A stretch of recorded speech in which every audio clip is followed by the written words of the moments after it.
If your Honda CR-V USB port isn't charging or connecting to CarPlay, don't head to the dealership just yet. Statistically, over 70% of automotive USB failures are actually caused by a degraded charging cable. Let's walk through the diagnostic steps to find out exactly where the power is cutting out. Start by checking the accessory fuse and cleaning out any lint that might be blocking the connection.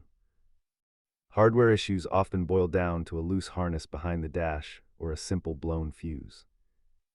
If the port feels wobbly or disconnects when hitting bumps, the internal pins are likely damaged.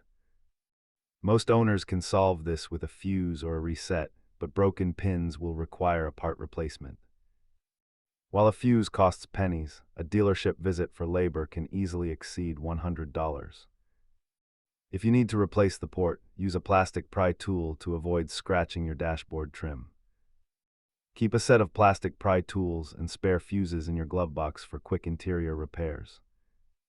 Always verify the issue with a second phone and cable before you start taking the console apart. Check that fuse first and you'll be back to using CarPlay in no time. See you in the next fix.